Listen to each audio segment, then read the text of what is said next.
Shukla point, paralysis वालों के लिए बहुत इफेक्टिव ये ट्रीटमेंट। जब किसी को पैरालिसिस होता है या तो राइट साइड होता है या लेफ्ट साइड होता है, कुछ लोगों को हाथ पर पैरालिसिस का असर होता है, कुछ लोगों को पैर पर होता है और कुछ लोगों को फेस पर भी होता है। अगर मान लीजिए किसी को हाथ पर उसका प्रभाव दिखाई दे रहा है तो हाथ को इस प्रकार से रखना है। जब पैरालिसिस होता है तो व्यक्ति अपनी इच्छा अनुसार हाथ की मूवमेंट या पैर की मूवमेंट नहीं कर पाता, उधर ब्लड सर्कुलेशन प्रॉपर नहीं हो रहा होता और ये ब्रेन से होने वाली एक दिक्कत है।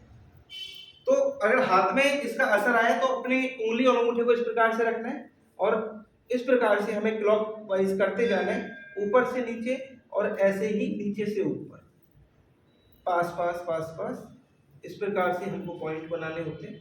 फिर हाथ को उल्टा करना, नीचे से ऊपर, ऊपर से नीचे।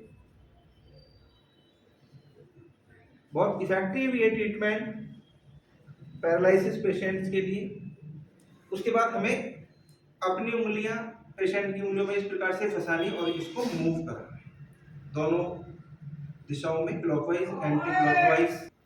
फिर पूरे हाथ को इस प्रकार से मूव कराना दोनों दिशाओं में, क्लॉकवाइज एंटी क्लॉकवाइज। फिर ये अंगूठा यहाँ रखना और इस प्रकार से ऊपर नीचे की ओर मूवमेंट कराना, इस प्रकार से कराना। और अगर किसी को पैर में दिक्कत है तकिया लगा सकते हैं, ऊपर से नीचे पूरे पैर को क्लॉकवाइज, ऊपर से नीचे, नीचे से ऊपर, ऊपर से नीचे, नीचे से ऊपर, पूरे पैर।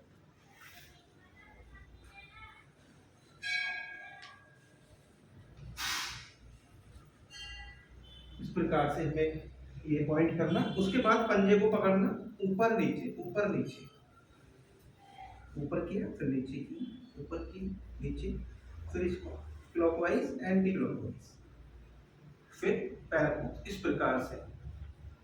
ये फिजिकल ट्रीटमेंट रहता है, बहुत इफेक्टिव ये ट्रीटमेंट पैरालिसिस पेशेंट्स को कराते हैं। इमीडिएटली रिलीफ देखने को मिलते हैं।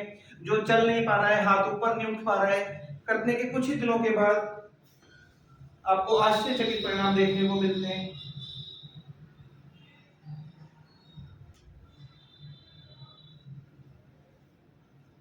इस प्रकार से हम ये ट्रीटमेंट करेंगे तो पैरालिसिस में बहुत जल्दी पेशेंट को रिलीफ देखने को मिलता है।